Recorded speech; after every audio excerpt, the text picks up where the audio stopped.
All right, I think we will go ahead and get started. Good evening, everyone. My name is Alyssa Weber.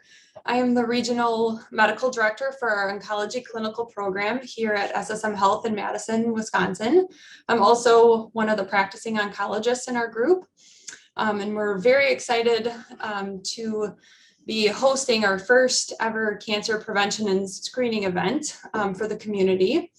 And the goal of this evening's presentation is to increase awareness about certain cancer risks and appropriate screening or actions that individuals can take to review their cancer risk. We think this is an extremely important topic always. However, we feel it is even more important in 2022, given the negative traction that COVID-19 has had on people's ability as well as their motivation to get screened and continue regular cancer screenings. So we're really hoping that this presentation will re-energize that mission, as well as giving you the knowledge and the tools that we think you need to make informed decisions about your own cancer risks. I think we have an excellent lineup of speakers from various disciplines throughout oncology that will bring you some different perspectives on cancer risks and what can be done to lower them.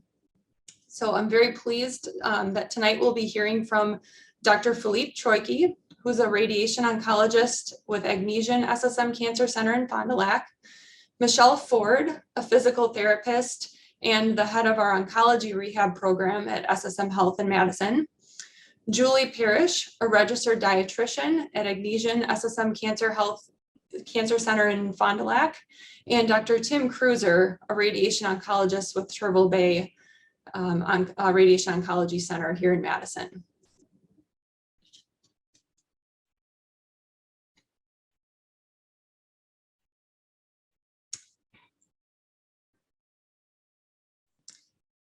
So here are the facts regarding, I'll switch. So as most of you are, I'm going to go back to the previous slide, please. So here are the facts regarding the impact of COVID-19 on cancer care. As most of you are aware, COVID-19 has resulted in significant delays in diagnosing cancer as well as conducting cancer treatments. And this has included modalities of treatments, including surgery, chemotherapy, as well as radiation. There has been an estimated 30 million plus disrupted screenings in the cancer domain, as well as over 58,000 misdiagnoses. And more cases are being now diagnosed at advanced stages, unfortunately.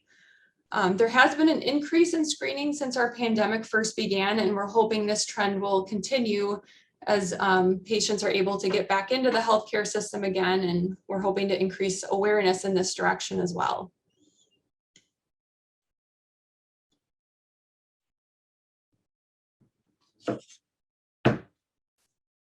So tonight we are going to be reviewing several ways that you can limit your risk of developing cancer, including awareness about certain environmental risks and exposures, the many benefits of exercising for preventing cancer, some tips and tools about how a healthy diet and good nutrition can lower cancer risk, and various screening modalities with a goal of detecting cancer at earlier stages.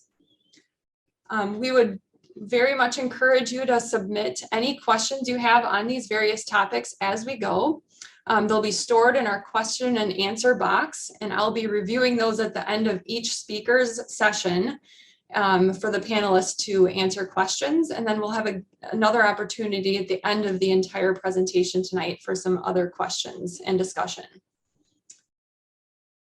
So thank you. And our first speaker will be Dr. Troicki, again, a radiation oncologist with SSM Health Cancer Care in Fond du Lac.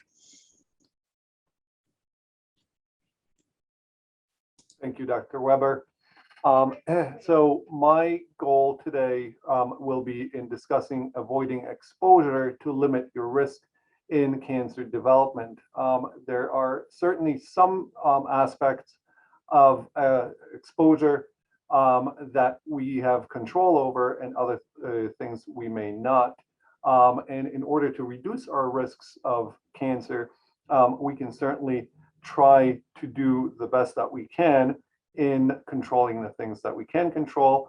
And obviously there are things such as age or our gender that we have no control over. Although we have to be aware of those risks, there are other risk factors that we have full control over and we may want to mitigate. The things that I want to talk about today are tobacco use, sun exposure, as well as radiation exposure. And you have the power to control all three. The number one thing and the leading cause of preventable death is tobacco use. And we know that it's linked to about 40% of diagnosed cancers in the United States. And we typically think of lung cancer as the number one culprit, but in fact, tobacco is a culprit for many cancers, including the cancers of mouth, throat, voice box. There can be leukemias, kidney cancer, uterine cancer, bladder cancer, and others, such as esophagus, for example, pancreatic, stomach, liver, even colorectal cancer can be caused by tobacco directly. And we also know that tobacco is the number one killer in terms of cancers. So not only does it cause 9 out of 10 lung cancers, but smokers are also 15 to 30 times more likely to die from lung cancer than non-smokers. We also know that tobacco is highly influential in causing other diseases such as heart disease, for example, and it also can cause secondhand smoke dangers such as heart disease, lung cancer, strokes, also in non-smokers. And if there is a person or persons in a household or at workplace that smoke and you're exposed to secondhand smoke, the increase in developing lung cancer, for example, goes up by 20 to 30%, which is not insignificant. Okay, the second thing that we want to talk about and avoid exposure in is sun or UV rays. So although we, especially living in Wisconsin, we do worship the sun, especially during the summer months when it's nice and warm. It is the number one cancer overall. So we actually see 1.2 million new cases of skin cancer per year, and that includes melanomas, which are exceedingly dangerous because of the way that they spread, as well as other cancers such as basal cell cancers and squamous cell cancers that may require surgery, chemotherapy, or other therapies, even radiation sometimes. And it is the most preventable type of cancer typically, and I will talk about some of the ways to mitigate that risk later on. The last type of cancer risk that I wanted to talk about in terms of trying to avoid or lower the risks are avoiding radiation. There is a term called ALERA in the radiation oncology and radiology, where we mean to deliver radiation as low as reasonably achievable, especially in the medical field. So trying to avoid exposure that does not have direct benefit to the patient. So speaking to our patients, and also as a patient speaking to our providers and saying, do I really need that specific medical test that may expose me to radiation?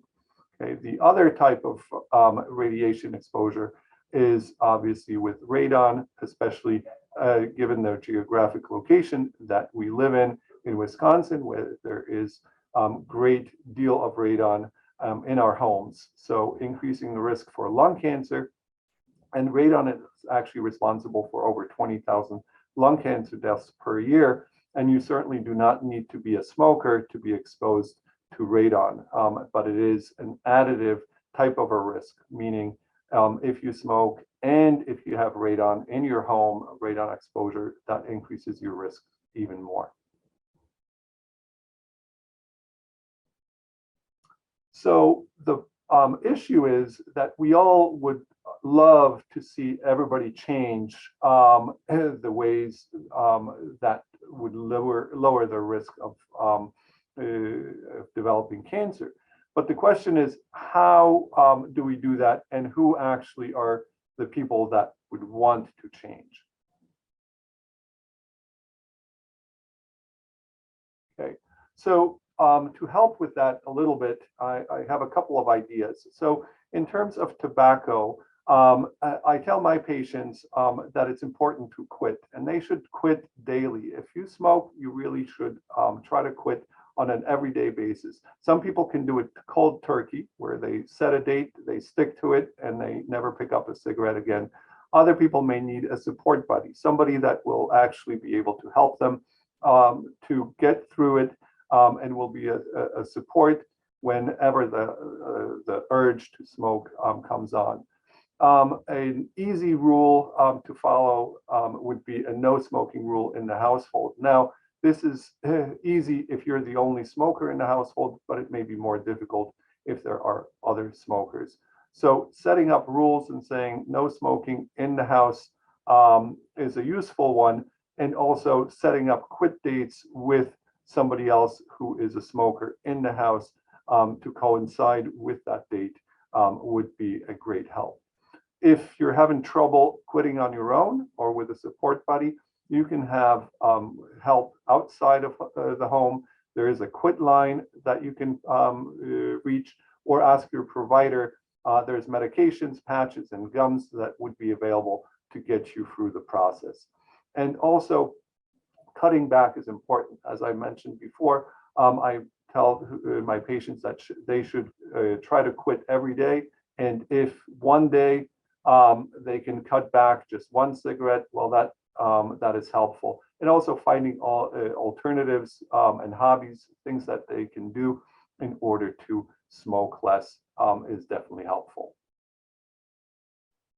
In terms of changing your habits for UV ray exposure in the sun, you may want to avoid midday sun between 10 a.m. and 4 p.m. Now, those are typically the hours that people are outside, especially during the summer.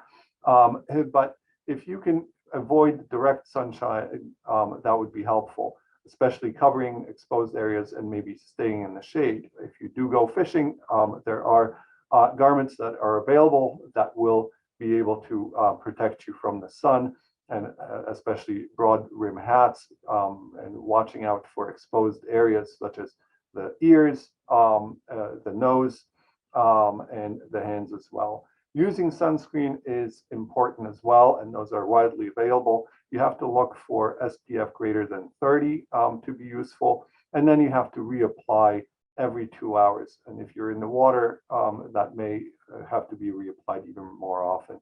And believe it or not, using sunscreen even when it's cloudy is useful, especially in jobs or activities where you're spending outside for a long time. And by all means, avoiding tanning beds and sun lamps is an important aspect to that as well, since that can also be a cause of skin damage and cancer. The last thing to try to avoid or change are, as I mentioned before, any medical scans that may not be necessary, trying to limit those and speaking to your providers and asking about non-radiation medical scans may also be useful. Now, that doesn't mean that you should question your physician when they say, oh, you need an X-ray for one thing or another, and to avoid those scans altogether. But having a conversation and asking, is there another test that we can do that would be helpful as well.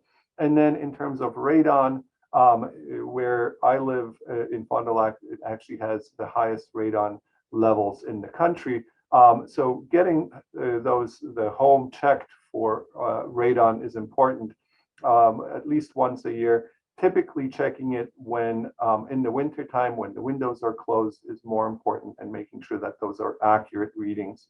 You may want to install a radon remediation system, especially if the radon levels are high. And I tell people that have high radon in their homes even in the winter, to open up the windows periodically. We live in the northern hemisphere in cold winters where people isolate and insulate their homes so well that the radon stays in. If you open up the windows and doors periodically to let the radon out, that may be helpful in mitigating the risk of radon in your home. And I'm going to pass it on to Dr. Alyssa Weber. Thank you very much for your attendance. Thank you, Philippe. That was an excellent presentation. Want to open up the question and answer box. So far that we have one question, which is, does vaping have the same risk as cigarettes? So vaping does not have the same exact risks regarding cancer. However, the problem is that with vaping, we do not know exactly what's inside the vape product itself. The different chemicals that are mixed in there can be carcinogenic. You have to remember that it takes years for cancer to develop. And vapes are relatively new products that are, although they're under the regulation of the FDA, they are not under the same scrutiny.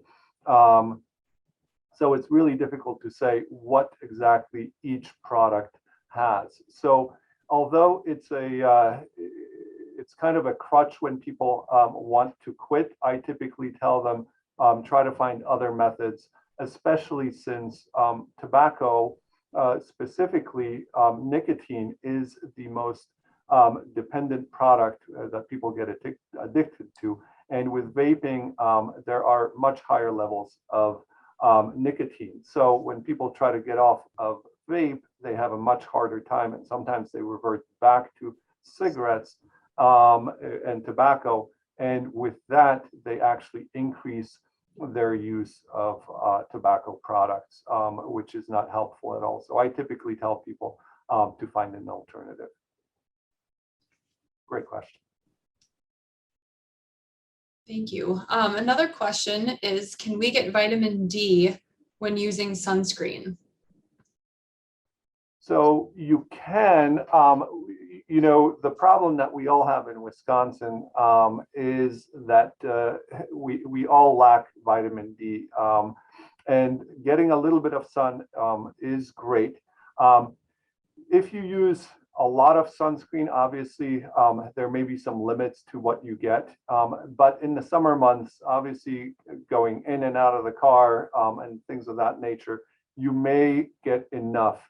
If not, your doctor can test you for how much vitamin D you have, whether you need any supplementation.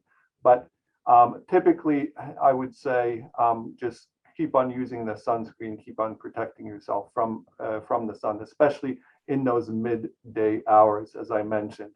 If you go out and have a barbecue in the evening time, you may be able to avoid putting on the sunscreen and getting vitamin D that way as well. Yeah, that's an excellent question, because we are learning more and more about how protective vitamin D can be against various cancers. So I agree with Dr. Troike's answer that we can get 10 to 15 minutes of sunlight without significant risk of melanoma, and then the rest can be safely supplemented. So, I think that's all of our questions for now. Thank you for that review of some general concepts on cancer risk that we're all aware of, but good to dive into some of those details that were shared tonight. Our next presentation is going to be about how to limit your risks of cancer using physical activity. And this presentation will be given by Michelle Ford.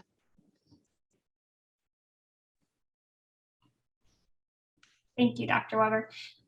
As we're finding out, cancer has a big connection to lifestyle factors, factors that you can control, including maintaining a healthy body weight throughout your lifetime. So we're going to talk about how an unhealthy body weight can be linked to an increased risk of cancer. So we know that fat tissue produces excess estrogen, which can fuel some types of cancer. Fat tissue is also linked to increased blood levels of insulin and insulin-like growth factor, which precedes type 2 diabetes, which is also a known risk factor for cancer.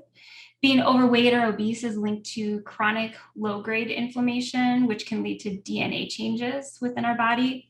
And fat cells produce various hormones that can stimulate or inhibit cell growth. So all of these factors can take their toll on our system, which in turn leads to an increased risk of developing some types of cancer. And Dr. Troike talked about other factors, including smoking and sun exposure.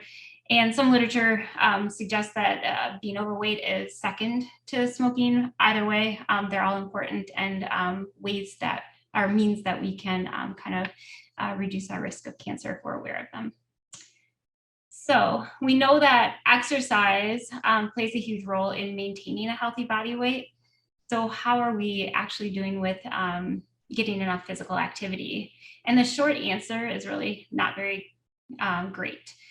So more than a quarter of the world's adult population is insufficiently active, and that's 1.4 billion people. So there's actually been no improvement in global levels of physical activity since 2001, probably a lot related to technology. It's known that 1 in 3 women and 1 in 4 men worldwide do not get enough physical activity to stay healthy. And this may or may not surprise you, but again, levels of inactivity are twice as high in high income versus low income countries. And insufficient activity is actually increased by 5% in high income countries over a 15-year period. That's thought to be related to more leisure time in higher income countries, more sedentary behavior with job and home activities, and also the ability to seek passive transportation in those higher income countries. So what can we do about it? We can exercise.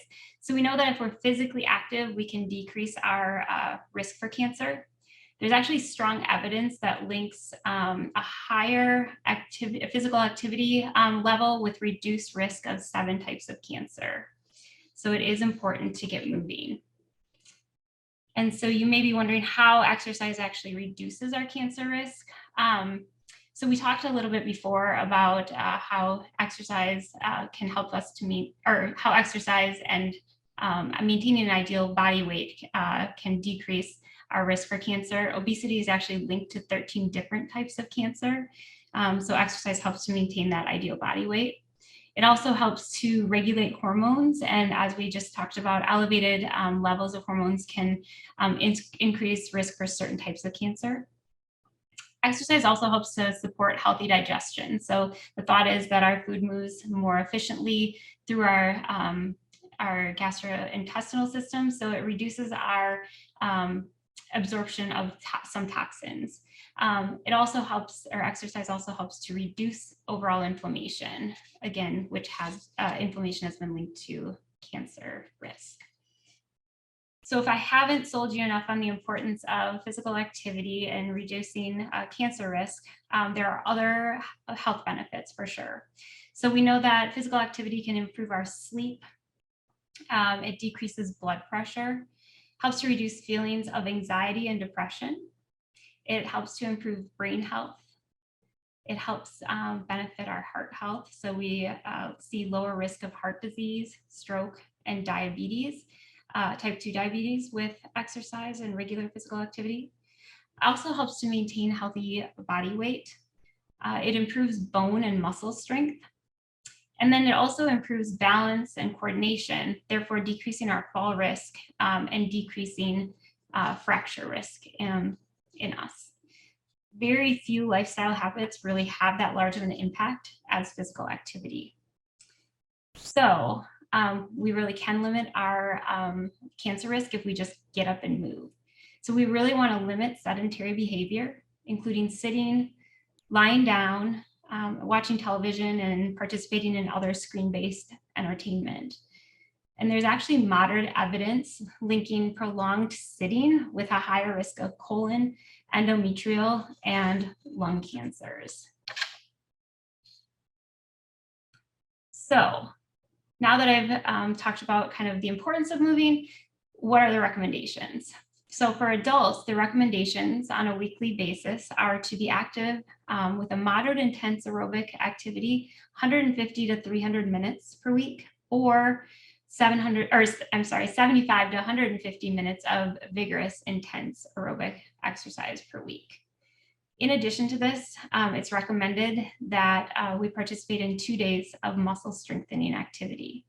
So for a little bit more of a baseline of what that means, moderate intense activity is defined as hard enough to break a sweat, increase your heart rate, but also be able to carry on a conversation. So if we have been regularly exercising, we might be in that vigorous, intense aerobic level. However, for those of us who are not regularly active or just beginning, moderate intense exercise is a good way to start. And if you break down that 150 minutes over 5 days, it's really 30 minutes of that moderate intense exercise, which can include things such as walking, going for a brisk walk, going up and down your stairs. If you have a gym membership, participating in some cardio machines, you can swim, you can bike, you can play tennis. There are all kinds of opportunities. And then as far as strengthening activities, yeah, if you have a membership to a gym, again, you can do some weight training there. However, if you don't, it's totally fine to do some body weight strengthening and you still get some benefit out of that. In addition to recommendations for adults, there are recommendations for children. And the recommendations are really about 1 hour per day of moderate to vigorous intense activity. The thought is that most of this activity should be aerobic activity, and vigorous activity, vigorous aerobic activity at least 3 days per week. So this could be participation in phy-ed class, participation in recess and running around, more organized sports, or just taking a walk with parents. But it is important to be including that aerobic activity. In addition, we want at least 3 days per week each of muscle strengthening and bone strengthening activities. And for children, muscle strengthening is oftentimes, again, not weightlifting, but again, body weight and some simple exercises that way. And then bone strengthening activities, including jumping or running, things that strengthen your bones. It's found that 81% of adolescents between 11 and 17 are actually insufficiently active. That's the estimate. There is less evidence that links cancer risk in children with physical activity. However, we know how important it is to develop those healthy habits in youngsters. So we want to encourage our children to be active as well. So again, the importance of moving. So every journey begins with the first step, and exercise is really no different. If you've been inactive for a while, make sure you start slowly and give yourself grace. So before you start an exercise program, especially if you've been inactive or have any underlying medical conditions or concerns, please talk to your medical provider to make sure it's safe for you to begin exercise. We want you to begin slowly and definitely listen to your body. And by starting slowly, you can make sure that you are less likely to aggravate any muscles or other conditions. You want to begin slowly. Like I said, you can start with something as little or big as taking a 15-minute walk. You want to take it day by day and just assess how you're feeling. Know that the 30-minute recommendation does not have to be a continuous 30 minutes. You could break that into shorter increments, perhaps a 10-minute walk 2 or 3 times a day, and you still get the same benefit from the overall duration per day. You want to make sure that you make your goals realistic, so you don't don't fail at your goals and you don't become unmotivated. Know that you can increase your activity over time. And again, you do not have to start at the 30 minutes. That's the ultimate goal and recommendations, but you have to start where you are. And then it's really important to just be consistent. So find something you enjoy, perhaps have a workout partner so that you are accountable. And then just remember that staying active is really key. So it's important to continue. So you really can see that you do have some control over your cancer risk if you take steps to ensure that you become physically active most days. So I hope you can appreciate how important exercise is for a healthy lifestyle. And I appreciate your attention. Now I'll turn things back to Dr. Weber to see if you have any questions. Thank you. Thank you very much, Michelle. That was an excellent presentation on a very important topic. We do have one question from the audience, and that is, which cancers are tied to obesity? I know you touched on that briefly. I don't know if you want to answer that, or I can fill in as well. I'll answer and you can certainly fill in. So I know that there are 13 cancers, and the ones that are include breast cancer, multiple myeloma, liver, esophageal cancer, meningiomas, thyroid, pancreas, ovary, colon and rectal cancer, endometrium, kidney and gallbladder, and liver, and upper stomach is what I had. Does that sound? That's what I have. Yes, I would definitely agree with that list. And I definitely encourage all my patients to exercise in whatever capacity they can, kind of trying as a goal to get to the guidelines you presented. And even in patients with blood cancers, we know that exercise can promote better circulation and maybe circulate some of the good kind of anti-inflammatory immune kind of molecules or cytokines that can help with immune function as well. So I think even if it doesn't reduce the risk of every single cancer, it's going to help health in general as patients are going through cancer treatments. Very important to keep moving. Any other questions that our participants want to put in the question and answer box before we move on to our next talk? Okay, well, thanks again, Michelle. Our next presentation is going to be about diet and nutrition and how we can limit our cancer risks by improving in this regard. And this talk will be given by Julie Parrish, our registered dietitian at SSM Health Cancer Center in Fond du Lac. Thank you, Julie.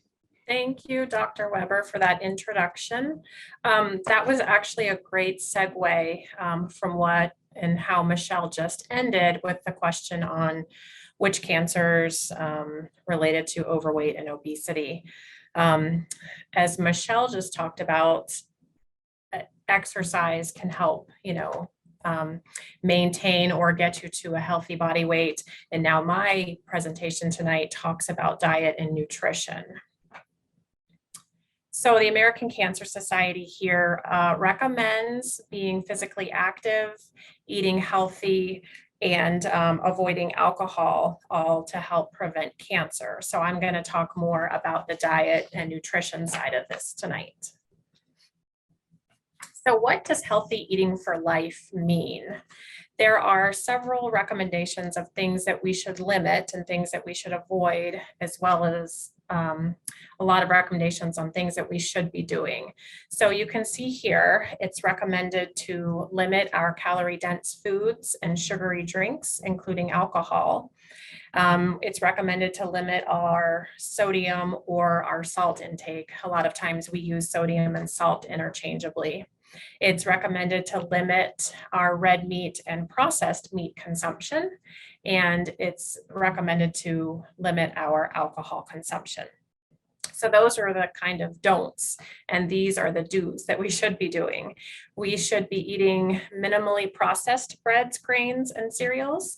We should be cautious with dietary supplements that we take, and we should try to focus on more of a plant-based diet, trying to get in at least five servings of fruits and vegetables every day.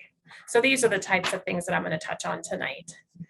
When we talk about calorie density, that may not be a term that people are very familiar with, but this picture really shows the difference in calorie dense foods versus foods that are low calorie dense.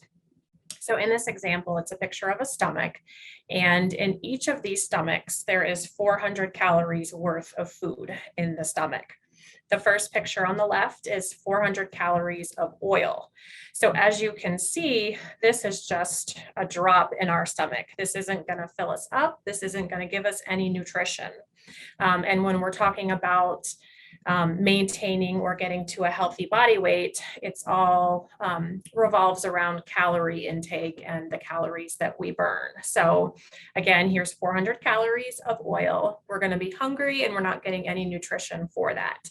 In the middle picture, this is what 400 calories of chicken would look like. So it's a little bit more filling in our stomach. But I don't know about you guys, but I'm still going to be probably pretty hungry if that's all that I eat, if that's all my 400 calories. The picture on the right, these are our low calorie dense foods. This is 400 calories of vegetables. So again, your plant-based recommendation, 5 servings of fruits and vegetables. Not only does this 400 calories fill your stomach, it provides you with lots of vitamins and minerals. It provides you with fiber, all just really, really beneficial nutrition for you to be consuming. All right, this is talking about limiting salt and sodium. When we talk about salt and sodium, people usually really only think about blood pressure and maybe if somebody has congestive heart failure or swelling. Those are the most common times that we hear about, limiting our sodium intake. But in fact, high salt diets can lead to stomach cancer. If salt damages the stomach's protective mucus lining, and that leads to inflammation and increased potential for mutations. So a really good idea to get off the salt shaker. It's kind of like Dr. Trakey was talking about smoking. Some people can do it cold turkey, they can quit. With salt, I have found that a lot of people cannot quit salt cold turkey. It's a very different taste when you're not using salt. So I generally recommend, slowly over time using less salt and using more of herbs and spices and other flavors to flavor your food. That way you can get into the habit of not being so used to the taste of that sodium, with the eventual goal of not adding salt at the table and not adding salt when you're cooking, unless of course you're baking and you have to have the salt. Limiting red and processed meats is a recommendation. Examples of red meat are beef, lamb, pork, and game. And processed meats are those meats that are preserved by smoking, curing, salting, or addition of chemical preservatives. And examples of processed meats are ham, bacon, hot dogs, pastrami, salami, lunch meat, things like that. So again, you'll see on this slide and in the recommendations, it does not say do not eat these foods. They are okay occasionally, and with a, smaller serving size, not, excessive amount multiple times a day, every single day of the week. Just think of these as like a special treat. So what are some alternatives to red and processed meats? We always think that's where we get our protein from. So if I'm not supposed to eat as much hamburgers or steak, where am I going to get my protein from? So, think broaden your horizons. Poultry, fish, and eggs also provide protein. Tofu, milk, dairy products, beans, nuts, peanut butter, flax, all of those are other sources of protein that you can add into your diet. One thing that has kind of been a catchphrase that you can try is introducing meatless Mondays into your family routine or into your household routine. And that just means, on Monday, it's a meat-free dish. It's another source of protein in your main meal for that day. Limiting alcoholic beverages is recommended. Alcohol is found to be a cause of cancers of the mouth, the pharynx, larynx, esophagus, colorectal, and breast, and most likely the liver. So, and it doesn't matter which alcohol you're drinking. It all, has a risk. be careful or be mindful of the serving size of alcohol. It's recommended no more than 1 drink a day for women and 2 drinks a day for men. And that doesn't mean, you know, the extra large beer mug that you get at the Mexican restaurant, or filling your wine glass to the top and that's 1 glass of wine.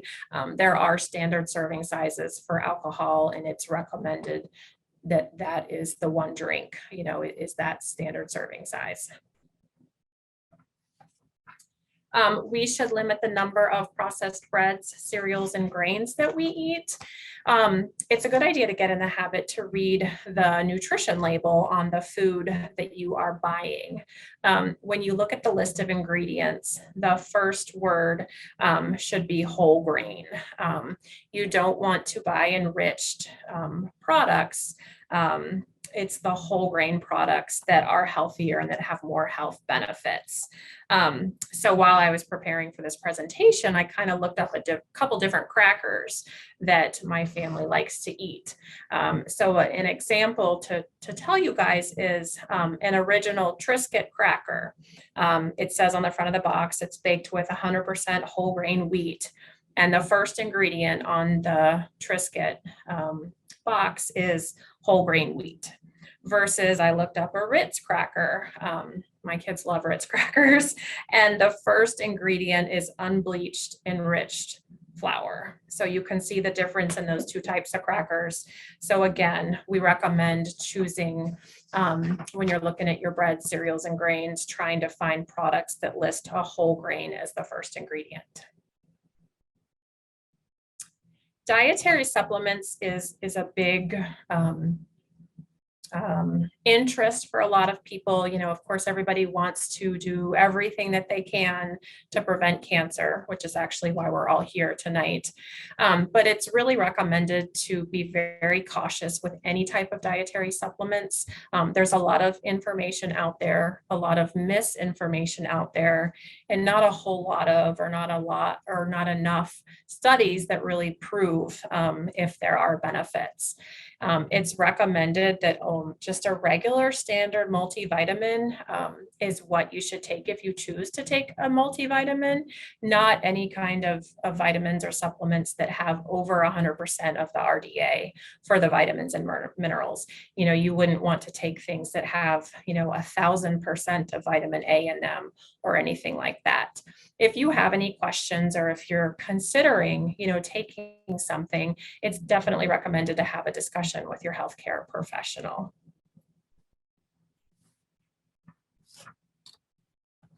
So eating a plant-based diet, which I touched on a little bit ago, it protects against different cancers, the mouth, pharynx, larynx, esophagus, stomach, lung, colorectal, rectal, and prostate cancers. Plant foods are rich in phytochemicals, vitamins, and minerals. And again, I'll say it, it's recommended to have 5 or more servings of fruits and vegetables each day. There used to be, if y'all, you know, depending on how old the audience is, there used to be the food guide pyramid, and that has been done away with and replaced a couple of times, but now it's My Plate. And if you look up My Plate online, you'll see that the recommendation is that half of our plate should be fruits and vegetables, you know, not the big steak sitting on our plate, but half of our plate should be fruits and vegetables. And that helps us to meet the 5 servings of fruits and vegetables that are recommended each day. Again, eating, you know, the unprocessed grains and limiting your, you know, the starchy foods that are refined. So that is all I have for tonight. I did want to point out and mention, being a dietitian, that, you know, these recommendations that I gave you tonight are for a healthy diet, healthy eating, hoping to get to a healthy body weight or maintain your healthy body weight. But all of these recommendations that I gave tonight are also recommendations that the American Heart Association gives, and the Dietary Guidelines for Americans gives. So this type of eating helps to prevent a lot of other things besides just cancer. So thank you for your attention tonight and your participation, and feel free to put any questions that you may have in the chat box. Thank you.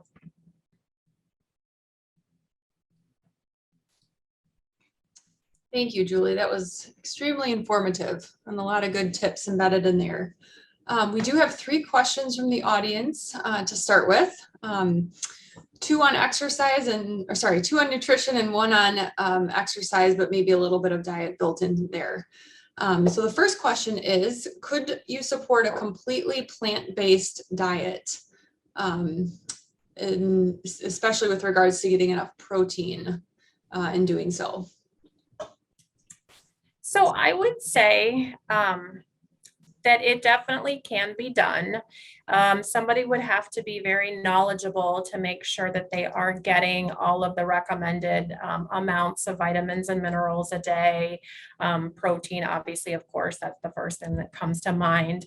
But I'd say, if you aren't super knowledgeable, if you don't have a degree in nutrition or food and nutrition, maybe trying to get with a dietitian who you can work closely with and work routinely with to ensure that you are, getting everything that you need. Thank you. Second question is, what effects do diet sodas have in regards to contributing to cancer risk? So we always recommend everything in moderation. I mean, it's hard to say to anybody, you cannot have this, everything's in moderation. There's things that we enjoy. I would never, recommend that somebody drink 10 regular Pepsis a day, nor would I recommend that somebody drink 10 diet Pepsis a day. Moderation, and make sure you're balancing your, especially if you are doing sodas, if they are caffeine sodas, making sure you're drinking enough non-caffeine beverages. But in moderation, everything's okay. Anything in particular with diet sodas that you know of in the literature? Well, I know that there's some research on, the sugar substitutes and possibly causing cancer, but everything that I've heard and known and read is it's such excessive amounts. It's nothing that we would really be able to consume that amount on a regular basis. Thank you. And then this question is mostly about exercise. So Michelle, feel free to weigh in on this one as well. But if you are getting chemotherapy, you are most likely nauseated constantly, which would preclude exercise. So what to do in this situation? I can think of one thing as a medical oncologist. I hope that the symptom would be discussed regularly with your provider, so that there are certain medications that may be able to be utilized to reduce that symptom on a regular basis. I think small amounts of food can kind of help keep the stomach a little more comfortable. I don't know if you want to touch on that a little bit more, Julie, and then Michelle, if you have any tips about certain types of exercise that may be more, easier, agreeable in the situation. Yes, we always talk with people about keeping food on your stomach to help prevent nausea. If your stomach is too empty for too long, that can cause nausea or make your nausea worse. So, really just trying to keep something on your stomach. It doesn't have to be a large amount, but just small, frequent, feedings almost all throughout the day to help with that. And then, obviously, if it's something significant, talking with your provider of making sure that medications are on board that can be used to help with that. But keeping up physical activity is very important. So Michelle. So definitely talk to your medical provider, like Dr. Weber talked about, and kind of the lighter foods. But so nausea is just one of the side effects of chemotherapy that can absolutely kind of decrease your exercise tolerance and your motivation and ability to exercise. So we're talking about cancer prevention here, but absolutely, if you are undergoing cancer treatment, there has been research that shows that exercise is safe and effective during treatment. It can decrease side effects of cancer-related treatments. It can decrease risk of recurrence, promote quality of life. Now, having said that, the recommendations that I give are absolutely not going to be met by a lot of people undergoing cancer-related treatment. So you just have to kind of take it easily, kind of know your body, don't overdo.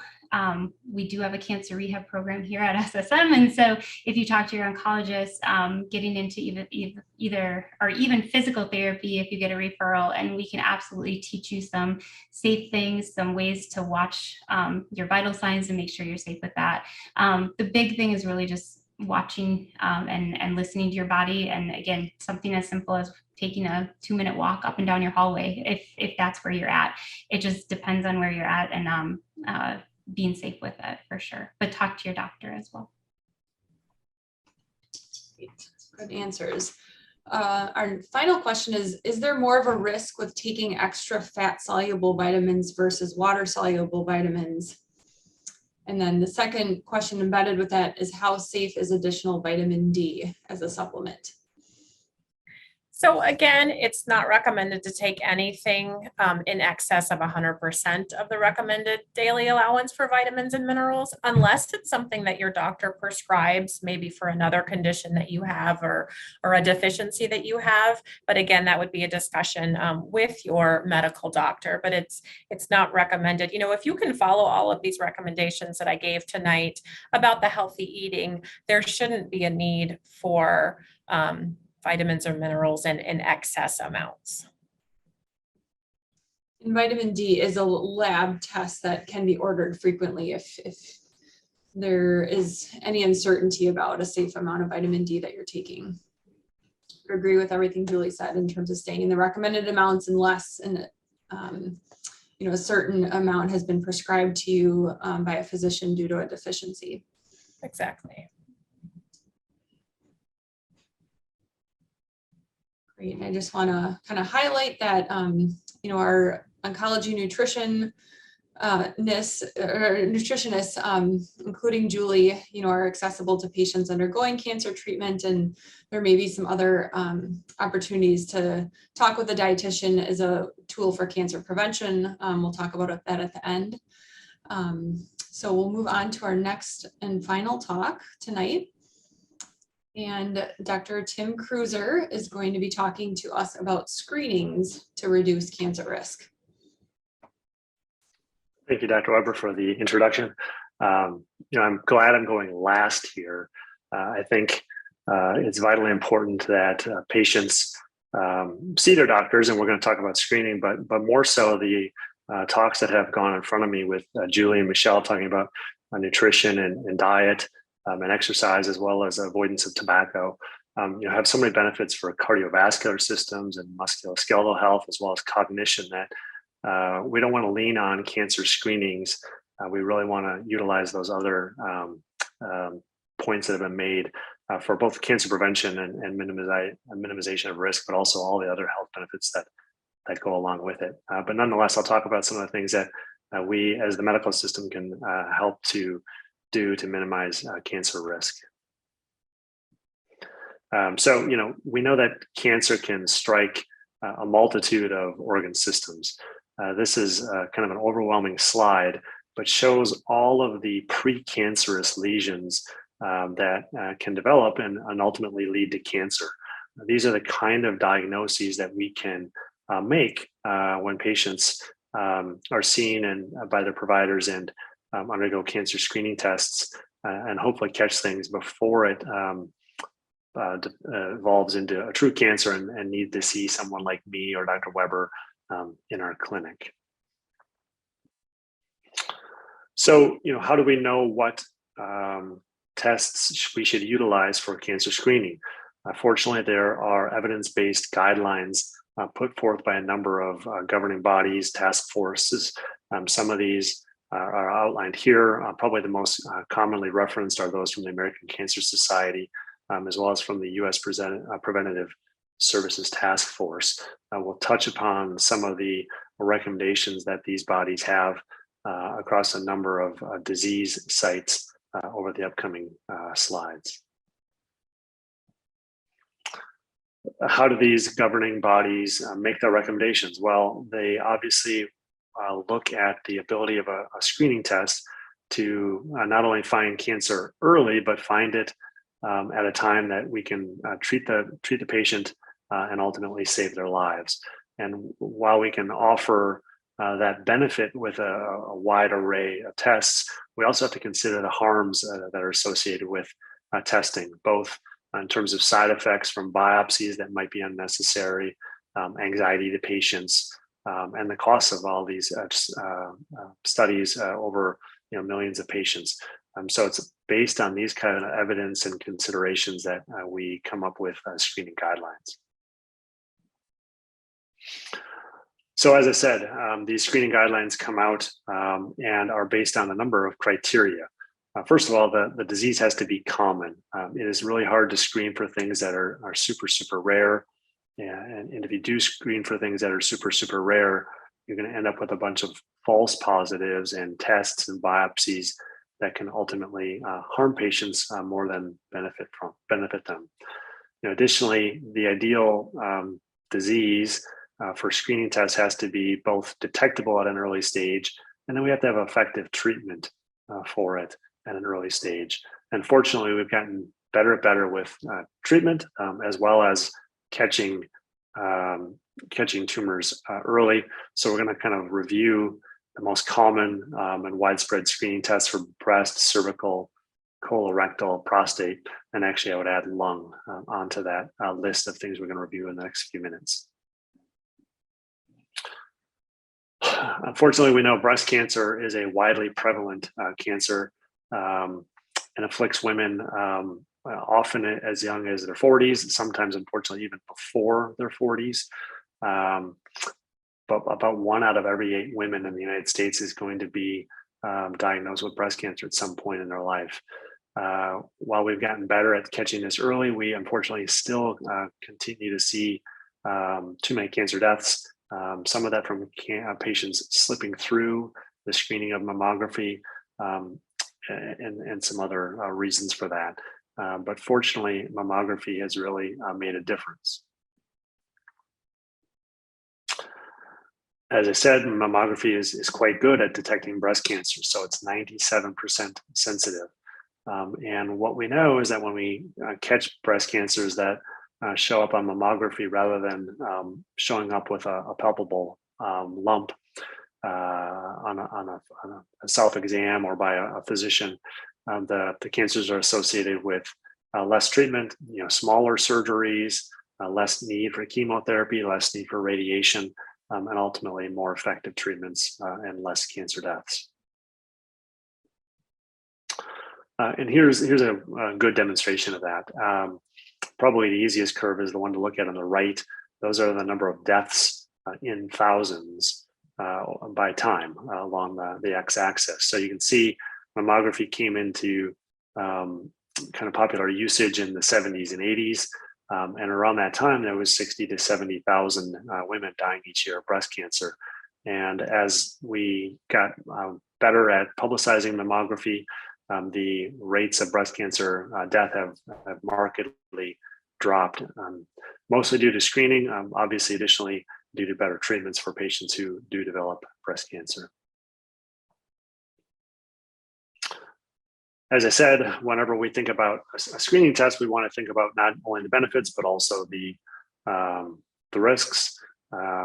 Breast cancer mammography, I'm told, is uncomfortable, and biopsies are utilized, and certainly they can have some risks with that, as well as the anxiety that goes into having to go in for a screening test.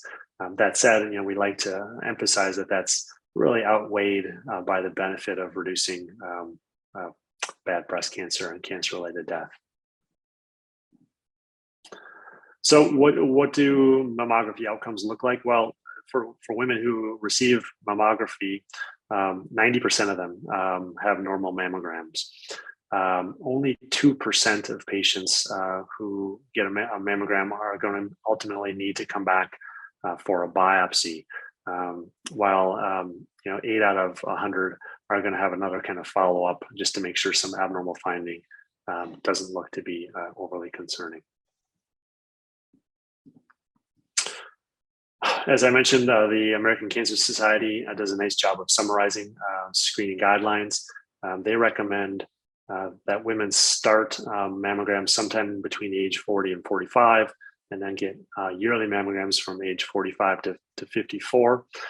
If everything is looking good, they can go every other year from age 55 and above, and then continue screening really until a woman's health starts to erode in her later years. Another good screening test that meets all the criteria we talked about earlier is cervical cancer. So here's recommendations from the CDC as well as the National Cancer Institute. They recommend pap smears start at age 21 and then happen every 3 years if the tests are normal. Once a woman gets into her 30s and older, the test can be every 3 to 5 years, depending on if it's a pap smear only or if they use HPV testing, HPV being the virus that causes cervical cancer.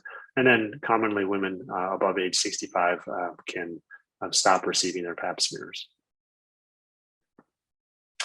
Another very good and unfortunately underutilized cancer screening test is colonoscopy and colon cancer screening. The guidelines here have recently changed. So we always, at least I always recalled the age 50 as being kind of the benchmark, at which time colonoscopy was recommended. Unfortunately, we've seen a larger number of young patients be diagnosed with colon cancer. And because of that, the recommendation has recently dropped to start using colonoscopy at age 45. And I say colonoscopy, that can be colonoscopy, that can be a fecal immunochemical test or the FIT test. One here right in Madison is made by Exact Science, or a virtual colonoscopy, which is a CT-based approach. So using these from age 45 at regular intervals up to age 75 is really valuable to minimizing colon cancer. I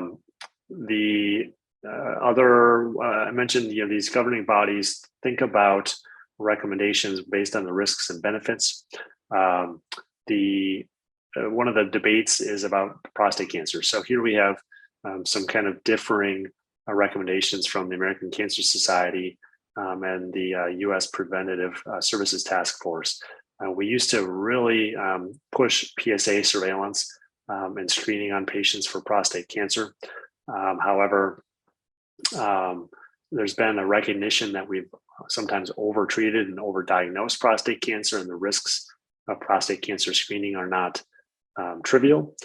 So the American Cancer Society recommends men start talking about it at age 50, but they don't actually recommend PSA testing necessarily, except for African American men who have a higher risk.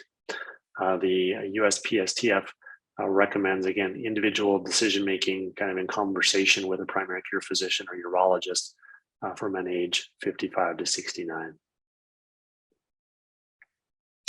And then, another screening test, which is more recent development, is the availability of low-dose screening CT scans for lung cancer. These are available for patients age 50 to 80 who have a 20-pack year smoking history, that is, have smoked a pack a day for 20 years or 2 packs a day for 10 years, and are either a current smoker or have quit within the last 15 years.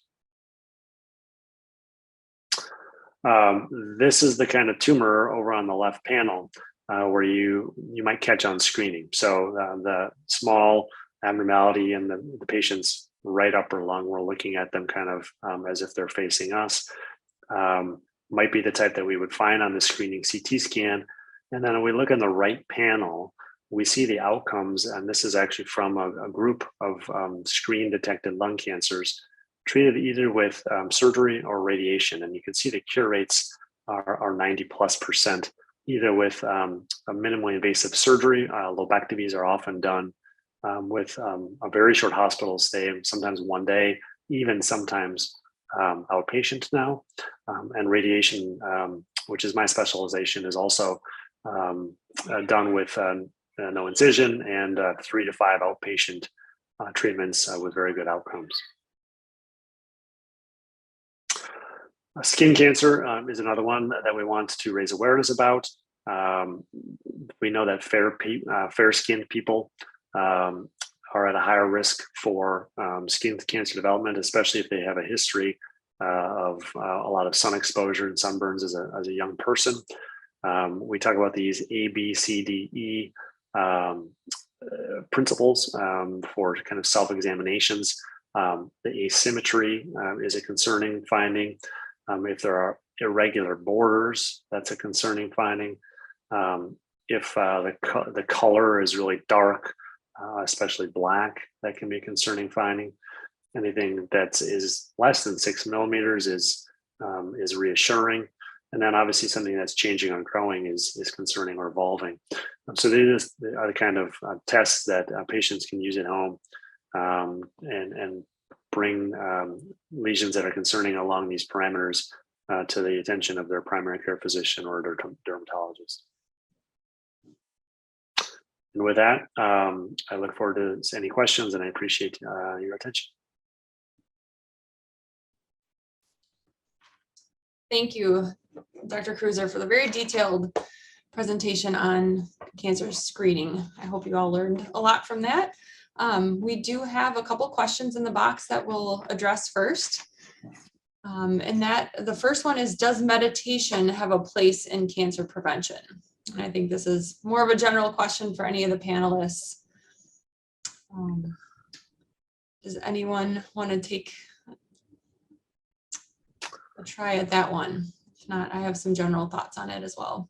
Yeah, I mean, I'll chime in. I'm not sure that there's been great data on that. We know that stress has a role in cancer development. Cortisol is a chemical in the body, or hormone, that is elevated during times of stress, and that has been pretty clearly linked with cancer development. So if meditation is your trick to help minimize stress, or if exercise or relaxation or being on a beach drops your stress level, I think all of those by proxy would be likely to minimize cancer development via that kind of mechanism. I completely agree with that. Meditation can be a daily tool. It doesn't, require any equipment or cost, and it's something that has been shown to consistently lower cortisol levels and produce mindfulness and other health benefits. So absolutely, that is a great question, and would certainly promote that. Our second question is there an age at which mammograms are no longer necessary? Yeah, I think I might have zipped past that on my slide. In general, they recommend continued mammograms up until a patient's life expectancy is less than 10 years, which is a hard thing for us as physicians to really predict. So essentially, the way I think we usually use that is we like to continue them until someone has really declined. Obviously, if someone has a lot of disabilities and is in the nursing home and is really struggling and not doing well, it might not be in their best interest to bring them in for a mammogram. But for the general women out living independently and in relatively good health, continuation of mammography is generally recommended.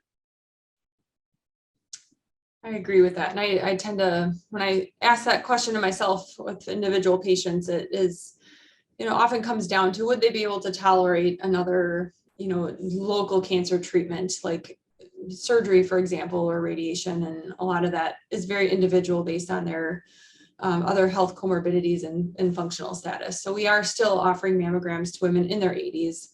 But again, that decision is somewhat individual. So definitely talk with your provider about kind of what age maybe makes sense for you to, or whether it makes sense for you to continue at your current age. Another question is, how much do genetics factor into your cancer risk versus lifestyle factors? Yeah, I guess I'm not sure who best to answer that one. I guess I'll speak to it kind of generally. We certainly know there are familial syndromes like Lynch syndrome and BRCA syndromes that have a really high risk of familial cancer development. So those are very bad examples and very ominous and require very vigilant screening as well as lifestyle modifications. Outside of those, we also know that there's a lot we don't know. There's a lot of patients and families who clearly have some propensity to cancer development, even though they don't have a clearly diagnosable genetic abnormality or trait.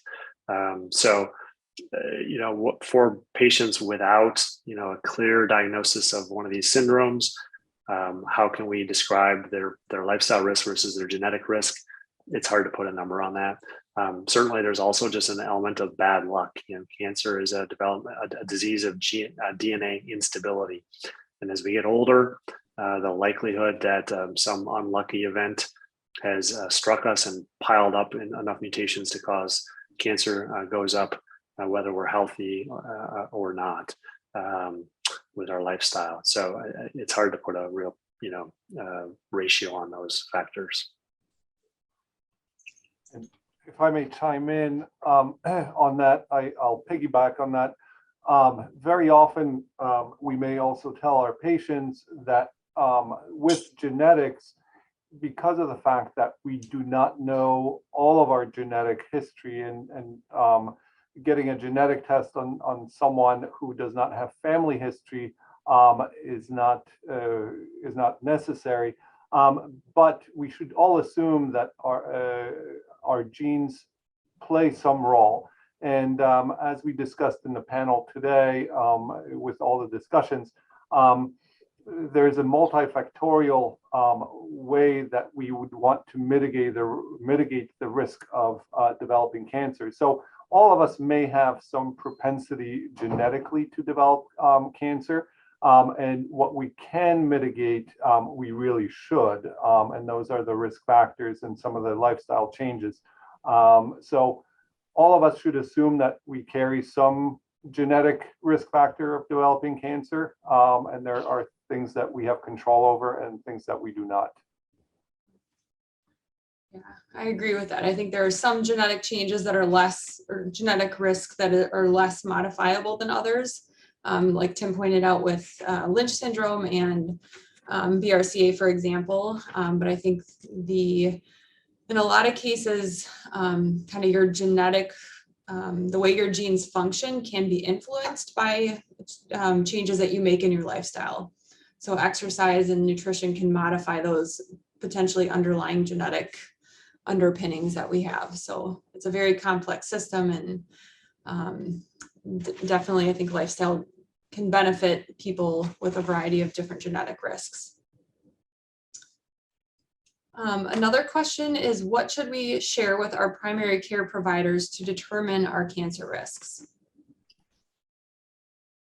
I think this probably most directly relates to screening, so maybe I'll chime in. I think, as I went through the different screening recommendations, some of them are pretty clear in terms of when patients should start, but some of them are determined by family history. So patients with family history of colorectal cancer and PSA, for example, are often recommended to start colonoscopy or PSA screening earlier. So, the family history does play a role in terms of when screening tests are recommended or utilized. But I think the biggest thing is to, make sure that you're discussing the recommended screening tests that you're eligible for at certain age parameters with your primary care physician and following up on those recommendations.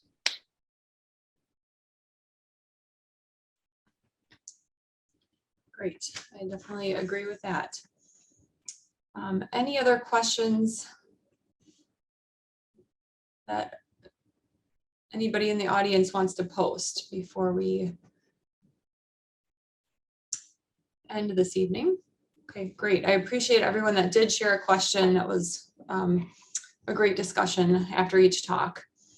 So I want to conclude just by sharing this stark fact with a group that in the United States, about 40% of premature deaths before the age of 75 are related to lifestyle choices. And of these, I would say at least 50% would be cancer related. So the choices we make and the behaviors that we engage in, we can change. And furthermore, as we touched on earlier, lifestyle and genetics are very intertwined, and that your lifestyle choices can influence the way that many of your genes function. So do what you can to reduce your risk. Avoid known environmental toxins. Exercise regularly. Find ways to tailor this to your needs and abilities and develop a program. Ensure healthy nutrition. There are many resources out there, and reach out for help if you're struggling to find a plan that works for you. And meet with your doctor regularly regarding appropriate age and gender screenings. And also look for community screening events. This is something that we hope to host in the future, in addition to a prevention event as it becomes safer to do so. So at this time, I'd like to thank all of our panelists tonight, and most importantly, all of our participants in the audience for joining us this evening. We really appreciate your interest and engagement with us. We'd also like to just highlight the need to really contact your primary care provider to discuss as well as schedule any routine screenings you may need. If you don't have a primary care provider, SSM Health does have a welcome line to try to help connect you with a primary care provider in our system.